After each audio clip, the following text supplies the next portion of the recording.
Olá, queridos! Nós estamos aqui mais uma vez e o tempo está voando. Chegamos a junho, vejam bem, a essa altura, se estivéssemos lá na escola, já estaríamos ensaiando as festas juninas.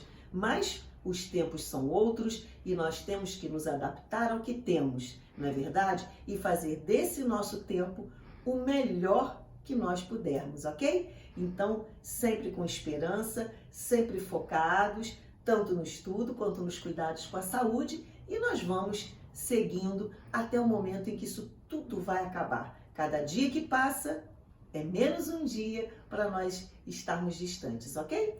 Bom, hoje nós vamos dar continuidade ao estudo das espécies Homo, que são as elencadas no nosso livro.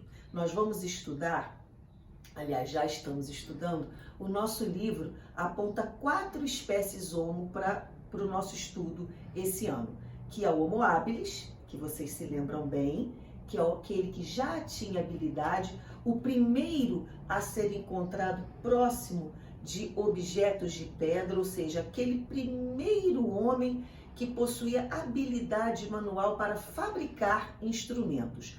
O Homo erectus, que nós já vimos bastante, foi a primeira espécie Homo a deixar a África, chegando até a Europa e a Ásia, principalmente porque ele conseguiu fazer a grande descoberta do fogo, do domínio do fogo, que permitiu a ele a vida durante milhares de anos em ambientes frios, como a Europa. E hoje nós vamos assistir a última parte do documentário Vivendo entre as Feras e vamos acompanhar a vida de um grupo de homens de Neandertal, os Homo neanderthalenses. E por que eles recebem esse nome, homem de Neandertal? Porque os ossos dessa espécie, a maior parte deles, foram encontrados na região de Neander, lá na Alemanha. Daí o nome homem de Neandertal. Esta espécie, queridos, é a espécie mais próxima em relação ao tempo de vida, ao momento em que eles viveram, porque há estudos que indicam que nós, Homo sapiens, e os homens de Neandertal conviveram, estiveram presentes no mesmo tempo histórico. Existe, inclusive, meus amores, um livro que se chama Neandertal, o Nosso Irmão. Por que o homem de Neandertal, ele desperta tanta curiosidade? Primeiro, desta espécie se sabe muito mais. Essa espécie deixou muito mais vestígios que auxiliaram os estudiosos a poder fazer um levantamento de como teria sido a vida desse grupo humano. O homem de Neandertal, o próprio título do livro diz Nosso Irmão, por quê? Porque ele era muito parecido conosco. Não era como nós, evidentemente, não teve a capacidade intelectual, cognitiva, para conseguir resolver os seus problemas do dia a dia e também não conseguiu se adaptar às mudanças e a tudo que aconteceu naquele período e ele acabou sendo extinto. Mas o homem de Neandertal, como é que ele vivia? Bom, o homem de Neandertal, ele caçava e coletava, ok? Ele era um caçador e um coletor. Como eu já disse a vocês, eram grupos nômades. Eles estavam num determinado espaço, caçavam, coletavam, por vezes poderiam pescar. Quando os recursos daquela região acabavam, eles tinham que se mudar em busca de mais recursos. E é exatamente isso que vocês vão ver no filme hoje. Ou seja, o filme retrata um grupo de neandertais que vivia em uma caverna. O termo homem das cavernas vem muito em função do homem de Neandertal, que de fato viveu muito em cavernas, ok?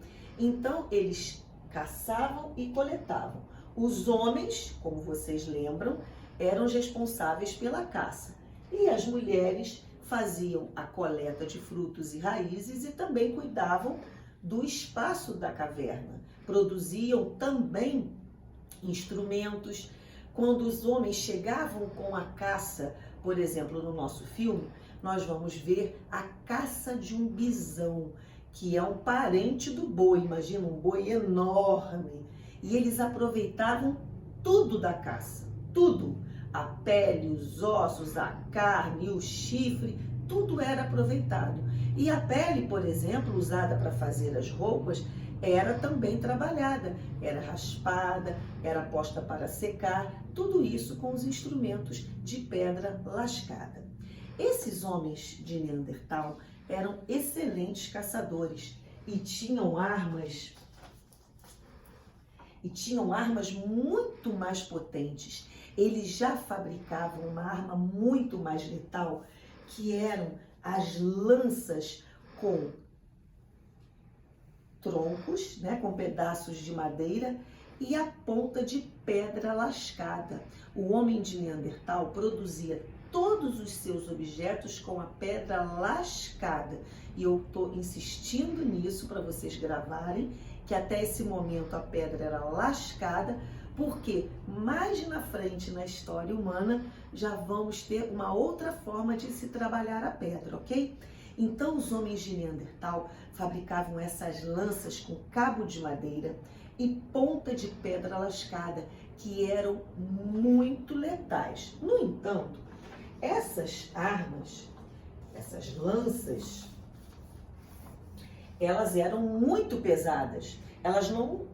Eles não conseguiam atirar as lanças de longe, portanto, a própria caçada ainda representava um grande risco para aqueles homens, para aqueles grupos de homens que iam para a caça, porque mesmo com uma arma letal, com uma ponta que ao perfurar a pele do animal causava um grande estrago, eles tinham que se arriscar chegando muito próximos da caça para poder atingi-los. E é isso que vocês vão ver no filme.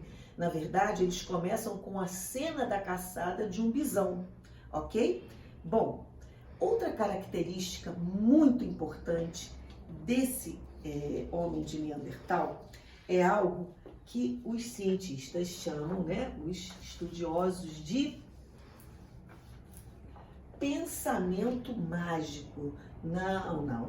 Eles não faziam mágica, nem tiravam bichinhos de um espaço qualquer, como a gente vê o mágico tirar o coelho da cartola. Não é esse tipo de magia que eu estou falando. O pensamento mágico do homem de Neandertal, ele vai ser muito bem retratado neste filme, por isso que a tia quer explicar para que quando vocês forem assistir, entenderem o contexto. Na verdade, aquele grupo de homens que é apresentado ali caça um bisão, ok? Caçam um bisão, partem a carne, levam para a caverna. À noite eles vão se encontrar ao redor da fogueira e vão comer a carne do bisão. Um dos integrantes da tribo, ao morder a carne, percebe que nela tem um pedaço de osso, né? Na verdade, parece um pedaço de chifre, mas um pedaço de chifre que eles nunca viram, uma forma muito diferente. Na verdade, era um pedaço de chifre polido, não mais algo lascado. E eles não conheciam essa técnica de polir, mas isso nós vamos também estudar lá na frente. Quando eles encontram esse pedaço de chifre diferente na carne, eles ficam muito intrigados. E o que o chefe da tribo, o que eles resolvem fazer? Eles pegam aquele pedaço de chifre e dão para o caçador que deu a primeira estocada no bisão, que foi o mais corajoso que chegou para dar a primeira estocada. Ele pega o chifre e amarra num cordão, como se fosse um troféu. Vejam, isso é um exemplo de pensamento mágico, porque ele pegou um objeto, que naquele caso ele não conhecia, E aquele objeto, que era um pedaço de osso, passou a ter um outro significado. Para eles, passou a representar um troféu, algo que poderia até trazer sorte nas próximas caçadas. E aí ele coloca o cordão com aquele pedaço de chifre. Isso nós temos até hoje. Vou dar um exemplo. Aqui eu tenho esta medalha de Nossa Senhora, que é uma medalha feita em ouro, ou seja, um metal. Na verdade, o que é esse objeto? É um pedaço de metal, um pedaço, né? Um objeto de ouro trabalhado. Só que para mim, essa medalha tem um significado muito maior. Porque quem me deu essa medalha foi uma pessoa que eu amo muito, muito, muito.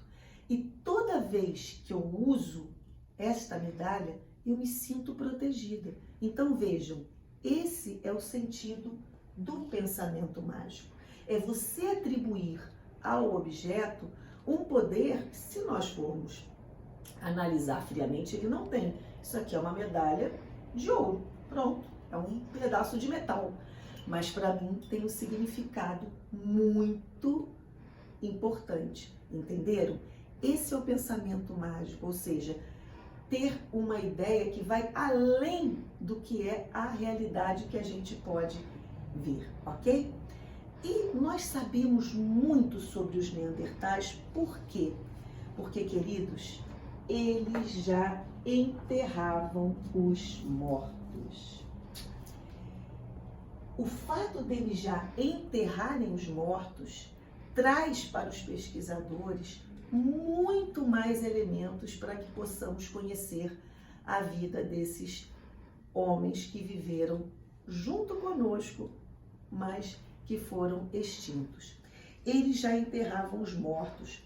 Os corpos dos neandertais, eles já eram encontrados inteiros. Aqui a gente tem um exemplo de um homem ou uma mulher, eu não posso afirmar, mas de uma pessoa que foi enterrada no que a gente chama de posição fetal. Ele foi enterrado assim, ó, todo encolhidinho, né? Deviam ter algum ritual para isso, para fazer com que ele ficasse assim, todo encolhidinho. Então, eles também enterravam seus mortos com muito cuidado. Há alguns estudiosos que já encontraram objetos junto ao corpo, objetos de pedra, ossos, havia indícios de que havia flores, ou seja, plantas. Vejam, o homem de Neandertal já tinha um cuidado ao enterrar os mortos, diferente dos anteriores, que quando alguém morria, eles largavam o corpo para lá. O homem de Neandertal não.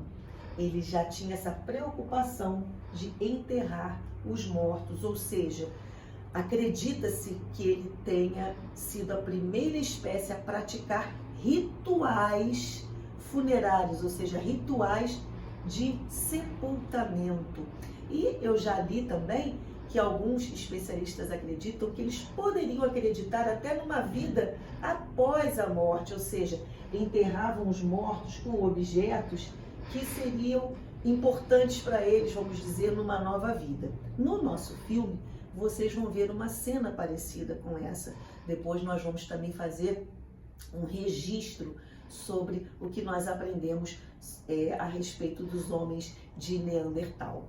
O filme é muito bonito e ele termina, aqui é um leve spoiler, não tem jeito, justamente com o encontro que pode ter sido, como o próprio filme diz, o início do fim daquela espécie, o encontro deles com o Homo sapiens. E nós vamos falar sobre esse encontro, ou seja, sobre o final desse filme e o que nós vamos estudar depois na quinta-feira, tanto na nossa aula em vídeo como na nossa aula pelo Zoom, ok?